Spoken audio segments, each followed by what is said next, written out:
Viral menu makan siang gratis di SMK Bogor cuma semangka dan kangkung. Beredar di media sosial sebuah video yang memperlihatkan siswa SMK di Kota Bogor memperlihatkan menu makan bergizi gratis di sekolahnya, viral di media sosial. Penampakan menu makan siang gratis tersebut jadi sorotan karena ada siswa yang hanya mendapat menu makan siang sayur kangkung, semangka, dan susu saja. Sementara temannya yang lain mendapat tambahan nasi dan telur dadar.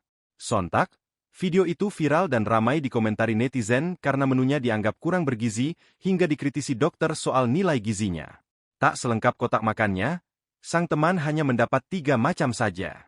Rupanya siswa SMK itu hanya mendapat semangka, sayur kangkung, dan susu saja. Sepertinya vendor yang menyediakan makanan lupa memasukkan nasi dan telur ke dalam kotak makan. Para siswa SMK itu pun kemudian menertawakan nasib temannya itu.